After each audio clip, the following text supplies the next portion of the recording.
What's up, everybody, and welcome back to TarHeelIllustrated.com. Well, of course, if you are watching on our fast-growing YouTube channel, still climbing during the off-season, which is awesome to see. I'm THS staff writer Jacob Turner, and joining me, as he always does, you guys know the name, our very own publisher, Andrew Jones. And AJ, exciting day, exciting podcast as we're here to kick off our Look Ahead, UNC basketball, I should say, Look Ahead series podcast. First episode here, dropping with RJ Davis.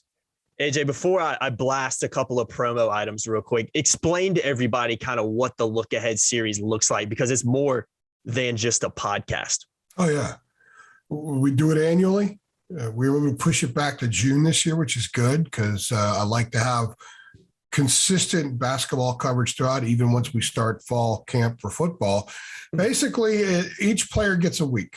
So this is RJ Davis week. On Monday, we'll launch the Look Ahead article for that player where we look back at last year, dive into a few things about areas the player improved, and then we start to kind of reason for optimism, kind of why Carolina fans should be excited about the direction this player's going, and then project the next season. So that's Monday. Wednesday, we look at that player's 5 best games from the previous season and what they might mean moving forward. And then, of course, Friday, you and I chat about the player. We kind of incorporate some of that stuff into the podcast and whatever else organically comes up as part of our discussion. So each player gets Monday, Wednesday, Friday, and we launch it with RJ Davis this week. So we actually already started Monday. And then we had the Wednesday piece, and today is the third item on that player. And occasionally we might drop some extra stuff. I've been doing some Caleb Love research. I might drop in a 4th piece on him just that week. Maybe we'll throw in a David Sisk film review every once in a while. You never know. Or that stuff will just wait and hold till late August or early September. But we've got plenty of basketball content coming through the whole summer.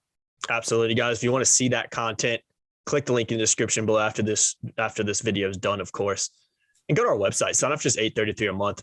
AJ took over as Tar Heel Illustrated in August 2014. It's June 2022 now. The price is still the same. It's just $8.33 a month. We have not risen the prices, even with all the price changes going around across the world and everything. It seems like $8.33 a month is what you pay, same as you would have paid, 8 years ago for our awesome coverage as well. We put out a ton of content as well. So if you want to have access and, like I said, want to see this, want to get involved in the chat on our message boards about some of these podcasts and articles that we'll be putting out, starting with RJ Davis, you got to sign up. So go ahead and do that. And real quickly, guys, download the Rivals app. If you want to get notifications, especially for this series, every article that we put out concerning RJ Davis and moving forward with other players, if you download the Rivals app, you log into your account and you click on the notifications tab so you have notifications, you'll get a notification every single time we put out any kind of content item over on the website. Podcasts are included on there as well. So guys, go download the Rivals app. Just search Rivals in the App Store. Should pop up towards the top. You guys know what the Rivals logo looks like, and go download the app. You won't regret it. Trust me, guys. All right, AJ, let's dive in to RJ Davis. And we're going to start with looking back a little bit before we look ahead. I know it's the Look Ahead series. We got to look back first before we can look ahead. Exactly. Looking at his year last season for the Tar Heels, averaged 13.5 points per game, 4.3 rebounds, 3.5 assists, shot 42.5% from the floor, and played 33 minutes per game. And when I look back at RJ, AJ, I really think Carolina's fortunes and the way Carolina played, some of their consistency, and just the way that they had a better chance of winning games, in my opinion. I think a lot of people would agree. When RJ moved to the position of predominant ball handler and point guard for the Tar Heels, there was times where Caleb Love they were kind of mixing it up between RJ and Caleb Love. And I think we had discussions early on in the year where you said, okay, this team just seems to click a little bit better and run a little bit better offensively and defensively as well when RJ's the guy taking the ball at the court and running the offense, for a lack of a better word. And I think that's when we really started seeing Carolina play better. That, to me, is his natural position. He's a playmaker. He's a guy that can hit shots. He's a guy that can create for others. To me, he's a natural point guard, and he really excelled when he was put in that position and given that role under Hubert Davis. You can even see glimpses of that going back to his freshman year as well. So how important, I want to pose this question to you, AJ, as we look back at last year, just how important was RJ Davis to last year's team's success, because I think for me, and I think Carolina fans will agree, he was pretty dang integral in what he was able to do, particularly during that NCAA tournament run. Huge. I mean, he had his career high assists, career high points, career high rebounds in different NCAA tournament games. But to what you said a few moments ago, I don't know how natural a point guard he is. I think it's a credit to him how much he's improved as a game manager. To me, the ultimate for a true point guard is to be able to manage the game. You know, a lot of guys can pass. That doesn't make them a point guard. A lot of guys can dribble. They can yo-yo and they can, you know, move a defender with the handle and then get into the lane. That doesn't make them a point guard. A lot of guys can do that and kick out. That doesn't make them a point guard. How do you get them into sets? How do you get them into situations? How do you calm them when the tide's going the other way? How do you reset in the middle of possession? How do you just sort of get synchronized with the other guys on the floor, which is an enormous part of spacing? RJ developed those things as the year went on. I remember asking Hubert, I think it was in Philadelphia, maybe the day before UCLA or the day before St. Peter's, about RJ's game management. And he's like, yeah, that's the thing. We all knew RJ could shoot. We all knew RJ could drive. We all knew RJ could pass. We all knew that at times RJ could defend. But what he started to show at the NCAA tournament was those things, including the elevated defense, which go watch St. Peter's game if you want to know the moment his defense took another step upward. Mm-hmm. But it's the game management. That was the key. And everyone else is better when the point guard's managing the game more. He's got to be fully in sync. And RJ became fully in sync. So to me, that was the most important development of the season. Now, there were games in which he exploded and was huge statistically. When we looked at the 5 best games and what do they mean, we looked at games in which he produced, because what's fascinating is a lot of those games he also was in the 5 and 6 assist range. Mm-hmm. I just think that when everything's popping, man, when it's all percolating for him a lot of the time, he was doing a lot of things. Well, he had 12 rebounds in the national championship game. 6 of them were offensive. Mm-hmm. So the reason I bring that up is you're talking game manager, you're talking a guy who can go for 30 against Baylor and take probably had one of the most important sequences of the season when he drew that foul as the shot clock was winding down with 2.5 minutes left against Baylor. Carolina's imploding. They needed something. They had a terrible possession. The ball left RJ and had a tough time getting back to him. When it finally did, he had a very cagey, heady move where he drew a foul as the shot clock was winding down. It was from the perimeter. He had 3 free throws, made the free throws. If that doesn't happen, that game doesn't even go into overtime. The season ends in Fort Worth, and we never talk about everything else that transpired after that. And then in the opener in the ACC, in the NCAA tournament, RJ was 1 for 10 from the field, but he had 12 assists. The guys were so synchronized that day. And it's because every time RJ came at the floor, his head was up and he knew where everybody was and he felt them. There was a connection on the floor, and he just found guys and found guys and found guys on the break, on the secondary break, in the half court, off sets, off inbounds. He was just finding guys. So there's a whole lot to his game, and there's a whole lot he showed us the last month of the season. And I think that that's the kind of guy we're going to see more of moving ahead to next year, because they're not going to spend time in November and December figuring out this RJ Caleb distribution at the point. They're going to know what it is going in. Caleb's still going to play the point some, and he played the point. Someone was on the ball in March. Think of UCLA. Hubert's like, why do we need to get a shot for Caleb? Just give him the damn ball, let him take it himself. Yeah. So that's going to happen still. But in crunch time and game management time to start the games, getting them into what they're going to be, it's going to be RJ Davis. Mm-hmm. It's pretty fascinating when you have a guy that could be the game manager and should be better, who could also go for 30 points. He could also hand out 12 assists. And he can grab 12 rebounds. He is, as Roy Williams used to say, a tough little nut. So they have the whole package there at point guard as far as having that ingredient, that extra ingredient to be a championship team. Agreed. I've always kind of admired RJ's ability to, it seems like he steps up in big games and plays good in big games. And even maybe, like you said, first round of the NCAA tournament against Marquette, only scores 4 points, but he affects the game in different ways. He dishes out 12 assists.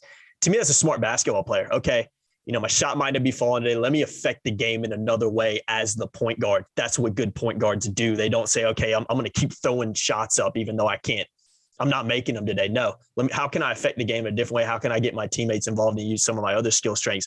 That's always been something I've admired about RJ. Perfect example of that on the, not him just, my shots aren't falling, I'm just going to affect the game in other ways. The first half of the Duke game, they were having trouble getting good looks. Yeah. Leaky Black attempted like 6 shots in the first half of that game. I'm not dogging Leaky here at all, but that's not what was normal for them. No, that not a recipe for success. That wasn't what, when that's happening, that means they're not getting the stuff they want to get. Okay. And Leaky will be the first one to tell you that. But RJ scored 14 points that half. He was a giant Band-Aid on what was happening offensively that got them to the second half. And they had that little run at about the 18-minute mark.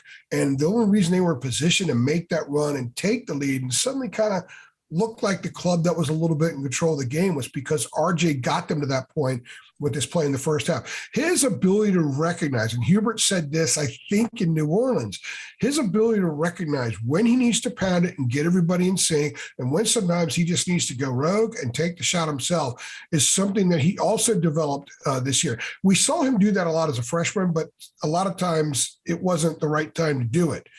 We saw the decision-making on when to do those things and when not to elevate to a pretty high level. And I think it can get to a higher level. We'll see that, and we should see that more this coming season. That, to me, that night too, that was one of those games. By the way, he had 7 rebounds against Duke. He had 19 rebounds in New Orleans.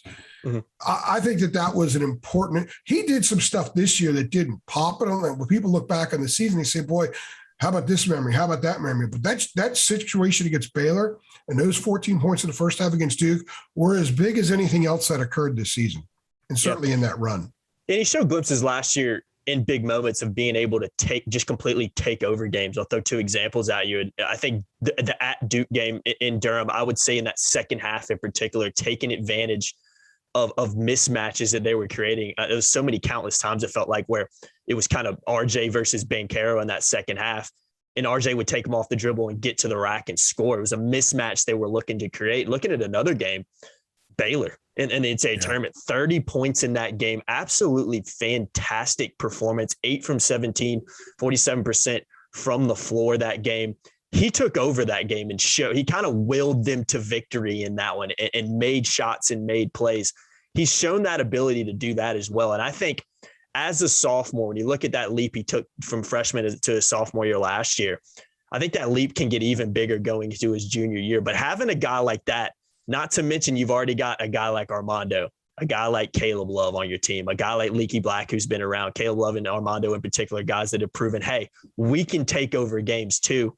You throw RJ Davis into that mix, you got 3 guys on next year's roster, not even naming some of the other guys that are talented, that have proven we can take over games individually when we need to. And I think that's a huge part of RJ Davis's game as well. Yeah, the Baylor is a great example too, because again, it speaks to, okay, well, he gets into a game and they're about 8 minutes in, he's got a pretty good feel for what do they really need me to do tonight? And they needed him to score. I think Caleb had 1 bucket that game. He fouled out with 6.5 minutes left. He was just never on. So somebody, Caleb's coming or RJ's coming off a 1 for 10 from the floor in the first game. In fact, after that game, Hubert was asked about RJ's 12 assists. Oh, I love that. He goes, but we need to be better than 1 for 10. Well, they turn around, and Caleb was hot against Marquette, right? They turn around 2 days later. Caleb's cold. He didn't look comfortable in the Marquette in the Baylor game. RJ's on fire. RJ carried them in a stretch in that game, just like he did in the first half against Duke. And there was nothing Baylor could do to stop him. Really, the only thing that Brady doesn't have that ejection, that they don't need RJ's cagey attempted 3 and 3 free throws later late in the regulation just to get that, make sure that game gets to overtime. So, but he stepped up at different times. The game in Atlanta was an example where they were coming off the home win against Michigan, and Hubert was talking about validating wins, validating good wins. You get a good win, that's great, but you need to validate it with your next performance. And at the time, nobody knew Georgia Tech's stunk yet, even though they had a couple tough early games. This club had to go prove it could win on the road after having a tough trip to Mohegan Sun a couple weeks earlier. And RJ was really good in Atlanta and was a big part of that team validating the Michigan win. And when you build a season, when you look back on a season, you have to have sequences that can extend later in the year. Okay, we saw we could do some of these things, guys, but we weren't very consistent. We've got to get consistent. That week, Michigan at Georgia Tech, we got to make that more who we are in February and then in March. They did that, but it helped that they saw they could do it earlier in the year. And RJ was huge in them doing that. Yeah.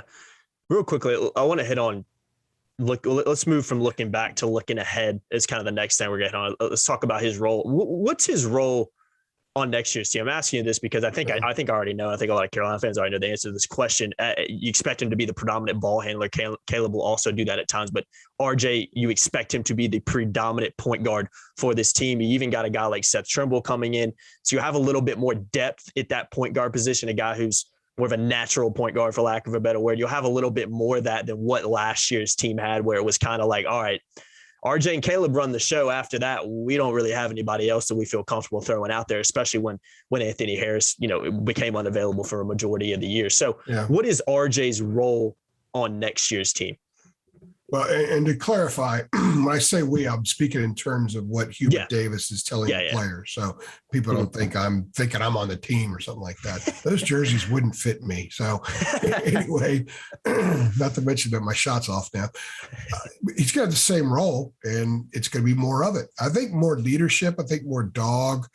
There's a Joel Berry element to him as well, but I think he's a different player than Joel, but he can bring a lot of the same things to the table Joel did. And, when Joel was a sophomore, they lost the national championship game by 3 points. And Joel showed a lot of the same developments as a sophomore that we saw from RJ, because Joel struggled as a freshman. RJ played more as a freshman, in part because he had to. There were more options when Joel was a freshman on that team. And then Joel put it together as a junior and ended up being MOP of the Final Four. A similarity is that Joel sometimes can have a bad shooting game and still heavily impact the game in a positive way. He did that against Gonzaga. Okay. RJ's the same way. RJ could have a statistically bad shooting game, but still heavily impact the game in a positive way, doing a lot of different things, going back to what we were just talking about. So that's what I expect from him. I expect a really, really good player, a smarter player, more seasoned player, a more been there, done that guy, a less flappable guy. I mean, I don't think he was too flappable last year, but he'll even be less so this year. And whatever they are when they roll it out on the court, they're going to have some parts that have to come along. There's going to be some newness to this team. It'll be important that he connects to the newness sooner rather than later, because then the team could sort of hit its stride. You want to hit your stride a little earlier than Fort Worth, Texas this past year, where they had a pretty good stretch when they got into February, but they still had the home Duke game there. They still had the Pitt game there. They still had the loss to Virginia Tech in Brooklyn there, but you want to hit your stride sooner. This team has a chance to be special. They have a chance to be in that 33 to 35 win range. And to do that, you got to be connected a lot earlier. And that's where, okay, if there are just a few things that need to be worked out by the time you get to March, Hubert will have a chance to see that if they hit their stride earlier in the season. And they'll be able to make some of the tweaks. He'll know his team even better when they get into a Final Four situation, Elite Eight, Final Four situation, national title game. He'll know his team even better than he knew, because I don't think he totally knew the team this past year because they were still ascending so much. Yeah. And you want to continue to ascend, but I think understanding exactly what he has outside of those top three moving forward and whatever else happens here, that'll be huge. And a big part of that's going to be RJ. Yeah, I think he's super integral to the expectations Carolina is going to have going into this season. As much as anybody else. I think he's going to be, for them reaching their stated goals and what everybody's kind of expecting them to do. I think RJ is going to have a big, I think it kind of goes without saying it. RJ is going to be somebody who's going to have to be consistent and have a big year and be somebody that they can rely on. He showed glimpses of that and he proven he can do that. And it's Kenny taking it into next year, because he's going to be an integral part of that team. He will do that. Yeah. He will do that. I agree as well. Last thing I want to hit on, AJ, let's talk about next steps for RJ. He's going into his junior year. He's far, I think personally, he's far from the finished article yet. I think there's still plenty of improving he can do in his game. For me, the thing that I think that RJ will look to improve on as an individual player and will probably be tasked with improving on is cutting out some of the inconsistencies that he did show, particularly shooting the ball at times last year. You look at his stat sheet, in the regular season, I think in some ways he's a microcosm of the inconsistencies that Carolina showed as a team last year. I think it was just kind of a byproduct of it as well. And they obviously improved on that as they made their NCAA tournament run in the postseason. But I'm looking at some of his shooting games. He'll have a night where he shoots 75%. He'll have a couple of game stretches where he shoots over 50%. And next game, he's, below 20%, and you look at some of his 3-point shooting nights, he'll have some 75%, 75% from 3 shooting games. And then you look at his next game. I'm looking at the at Clemson game last year, shoots 75% from 3. Next game against Florida State, shoots 33% from 3. The following game against Pittsburgh, doesn't hit a single 3. And then at Virginia Tech, shoots 33% from 3. So I think, it's been a little bit nitpicky in ways because you expect a guy who's a sophomore still kind of growing into a role and on a team that was struggling at times last year to have games like that. But I think that's something he's going to want to improve in his game as well. Can he cut out some of those games where not only is he's not shooting great, he's shooting really poorly. He's shooting below 20% in some games. He's a better player than that, and I think he knows he's a better player than that. So that's kind of a next step for me, is just being a little bit more consistent in the regular season, particularly when it comes to shooting nights, because he has some games where he is absolutely lights out, and he's also had some games where nothing's going in for him. You said he's got to be more consistent shooting. That pull-up mid-range jumper has become almost trademark of him. It's really, really good. And that he could get a lot of stuff out of being able to do it. The scouting report's going to be heavy on that next year. I think that should help him finish at the rim better. I think he needs to finish at the rim better. They need to be better in transition. Like they scored quickly this past year, but a lot of it wasn't in transition. They scored a lot early in half-court offenses because they had such good spacing and they had guys that could shoot threes and they didn't need to swing the ball around for 25 seconds to get a good shot. They just got good shots early a lot of the time. I'd like to see him run the break a lot. I like to see him be at the point of the break, find guys, get into the open court, push it some more. And if nothing's there, pull it back out and have the secondary thing, or just get a quick shot in your half-court offense. I want to see stuff like that from him to show his growth as well. There's a lot of room for improvement here. And consistency is a big part of it. Consistency is always the thing with most kids, especially in college. If they were high level and didn't have consistency issues, they'd be at the next level. So, and I think RJ has a chance to eventually get there. But those are things. I don't think it's nitpicking. And I think you're going to see more transition from Carolina this year. Yeah, I think they're going to be a bouncier club than they were last year. And I think that's going to pretend to more transition stuff. Armando has a chance to be a phenomenal outlet passer. I mean, he's been pretty good before, but when Armando gets that rebound, RJ would often come behind him and get the handoff. Just cut. You get Armando, find you, get in the break, attack the rim. I think you're going to see more of that this year. I think RJ is going to be involved in a lot of that.